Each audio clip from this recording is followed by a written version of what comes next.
by-election results of only few constituencies has been announced, but this has reminded us of an important feature of our democracy, that what a great role these by-poll elections can play. So when we are looking at this, we are not only trying to understand why by-polls are so significant, we are also trying to look at how these by-polls can be an indicator of the incoming political change. And this by-poll election result is telling the exact same story. Hello everyone, welcome to Vajiram and Ravi's Flash News. My name is Shubhangi Singh, and in today's session we are going to understand that when we are looking at the by-poll result, be it in Bankipur, be it in Datia, the question here is why this very important democratic exercise is not receiving the attention it should. Why we are talking about by-poll elections far beyond the constituencies where it has happened, and most importantly, what the direction of change this election result is telling, which is very important for a democracy. So when we are looking at this situation, the first question that should be clearly in your mind and that we are going to address is the fact that when we are looking at these by-elections, so the question here is first, what exactly are they? What do they do? And then definitely we can move into understanding better that why are we making it sound that they are so important.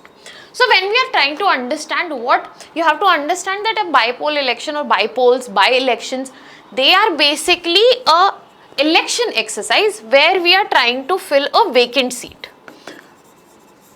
Now when we are looking at this vacant seat, which vacant seats we are talking about? We are talking about be it vacant seats in Lok Sabha, be it in Rajya Sabha, be it in Legislative Assembly or in Legislative Council.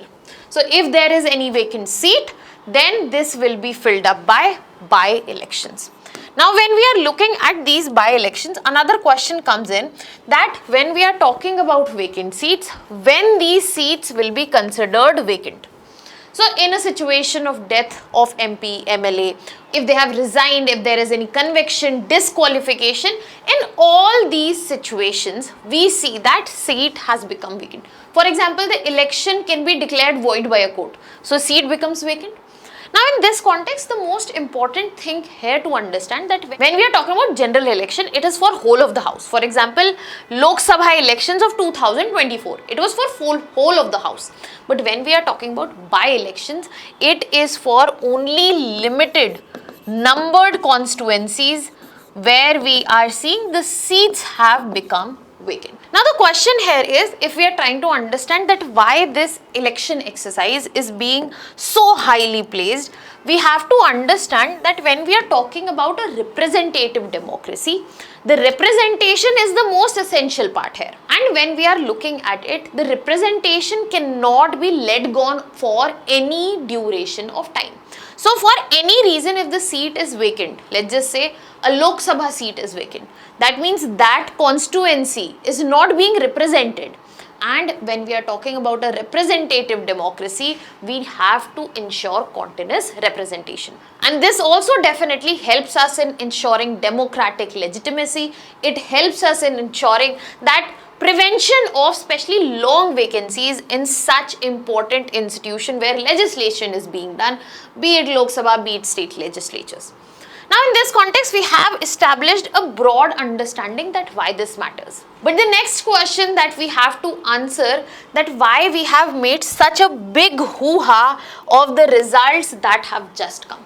So to understand this better, we have to first look into that when we are talking about by-elections, why they are important and what do they indicate. And this has to be understood on a political level, that what kind of wind change politically these by-poll basically tell us. So in this context, the first thing you have to understand, even though it is about 1 seat, 2 seats, 3 seats, the seats are limited, they are the ones which directly influence national politics. Now, how do they influence national politics? First, when we are looking at by-polls happening, for example, when we are talking about Bankipur in Bihar. Bihar elections happened last year. Now the results have been there, a new CM has been placed. Now but the public in this 1 year must have understood something, must have thought something, that they decided to declare a different winner. Now, this gives an understanding to not just the government in power but to the opposition as well, that what exactly is the public mood. And that is why we have to understand right here that this is not just a random exercise. This is a very important, essential exercise for democracy, where people in mid-term, in between term, are also able to show if there is change. Apart from that, this clearly helps in testing if any new political strategies have worked. A very good example here is basically what happened with Prashant Kishore when we are talking about Bihar elections. When we were looking at his party, what he was trying to represent was not accepted probably, and that showed in result. But the political strategies that have unfolded from both ends have resulted in a big win for Prashant Kishore. Then you have to connect it to Tamil Nadu as well, that how he was the main political strategist for TVK. TVK, which emerged as the single largest party with 108 seats. So probably he was accepted there, and then his momentum gained his win here. This also shows the government which is in power that they have to remain accountable. They cannot assume that they have won, that means the next election is also guaranteed, and that is why the accountability is greater in the picture. And if any party at all wants to come back, mark a comeback, this is the point where they can mark their arrival. A very important point here, where BJP's bastion, when we are talking about Bankipur, very closely held seat, has been taken away. So this builds the political momentum for the upcoming elections itself. So I hope you can understand that how by-polls automatically emerge as a political indicator. That is not definitive, but definitely it can help in analyzing unfolding, which is something very important when we are talking about a democracy. Because when we are talking about the national politics, understanding people's mood, people can be reflective of the inflation also. They can be reflective on the unemployment also. Be it the Gen Z protest that just happened, see how CGP is coming, how the central government handled it, that all can be shown in one constituency's by-poll election. And this is where it becomes a very important political indicator. Now that we have a broad understanding that why it is such an essential exercise, let us also quickly look into the legal framework that we are talking about.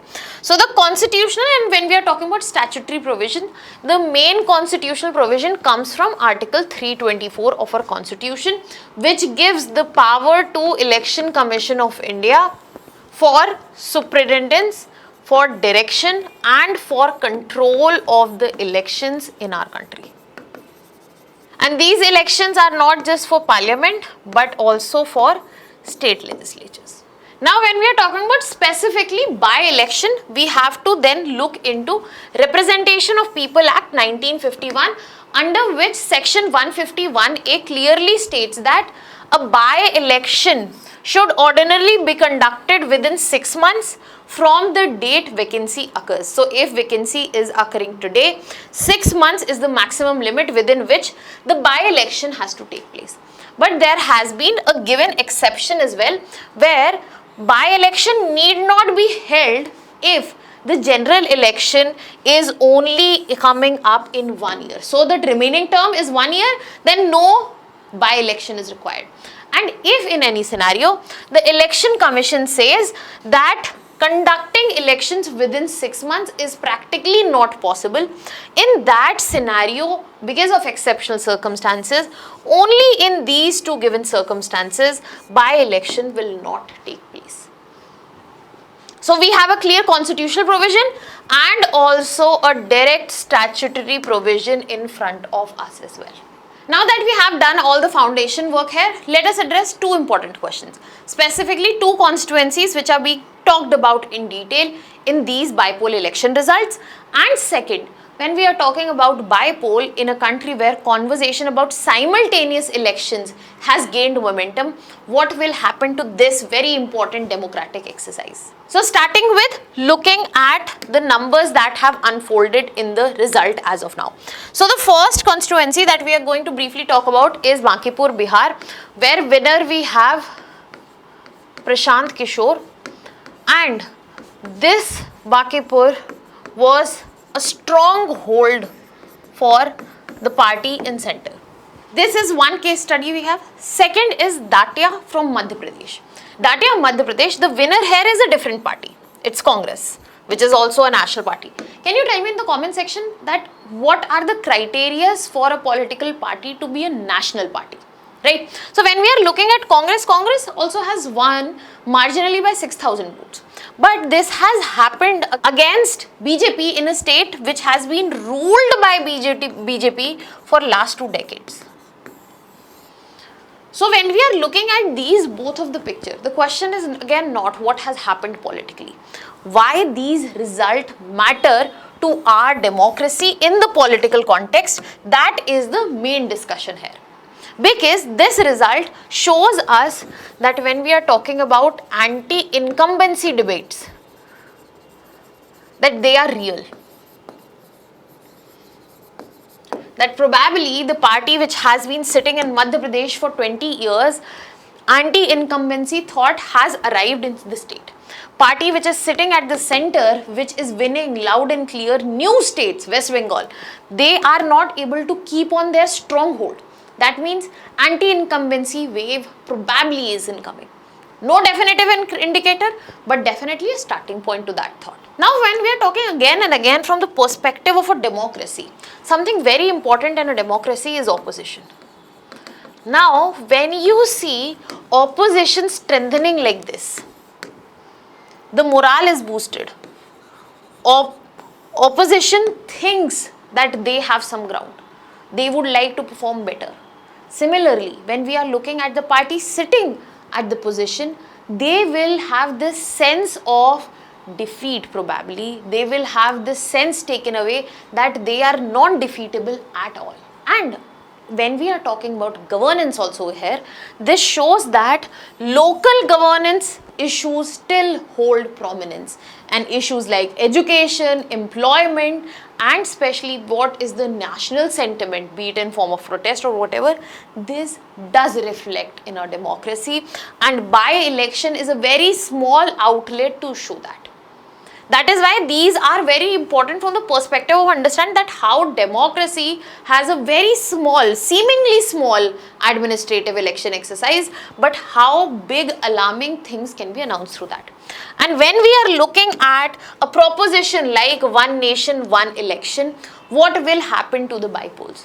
We cannot exclude the picture of a bypoll, because if you remember in the starting we talked about this is for a vacant seat. Vacant seat can also take place in simultaneous elections, but the question is what will be done. So when we are looking at one nation, one election, this is something that we still need to figure out as a country, as a democracy, if this is feasible, if this actually can work out, if this will not hamper the regional interest, if it will take up the national interest in a better way, if it will help the national parties and whatnot.